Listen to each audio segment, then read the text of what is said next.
भूम तालुक्यावर निसर्गाचा कोप, शेतकरी बेघर, डोळ्यासमोर होत्याचे नव्हते झाले। धाराशिव जिल्ह्यातील भूम तालुक्यावर जणू काही निसर्गानेच मोठा कोप केला आहे। मुसळधार पाऊस आणि सोसाट्याच्या वाऱ्यामुळे या भागातील शेतकऱ्यांचे होत्याचे नव्हते झाले आहे। शेतात उभी असलेली उभी पिके अक्षरशः जमीनदोस्त झाली आहेत। अनेक शेतकऱ्यांची घरे उद्ध्वस्त झाली असून कुटुंबांना उघड्यावर राहण्याची वेळ आली आहे। जनावरांचाही बळी। या वादळी वाऱ्यात केवळ पिके आणि घरेच नव्हे तर शेतकऱ्यांचा आधार असलेली जनावरेही मोठ्या संख्येने मृत्युमुखी पडली आहेत। या दुहेरी आघातामुळे शेतकऱ्यांचे कंबरडे मोडले आहे। डोळ्यासमोर पीक, घर आणि जनावरे गमावल्याने शेतकरी अक्षरशः हवालदिल झाले आहेत। त्यांच्या डोळ्यातले अश्रू थांबत नाहीत। संकटात मनोज जरांगे पाटील मदतीला धावले।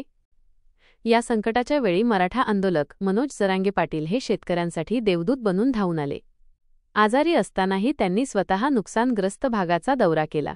त्यांनी शेतकऱ्यांच्या बांधावर जाऊन नुकसानीची पाहणी केली आणि त्यांच्या दुःखात सहभागी झाले। प्रशासनाला स्पष्ट आदेश। यावेळी त्यांनी प्रशासनाला तातडीने मदतीचे आदेश दिले। तात्काळ पंचनामे करा आणि शेतकऱ्यांना 1 रुपयाही कमी न देता संपूर्ण नुकसान भरपाई द्या।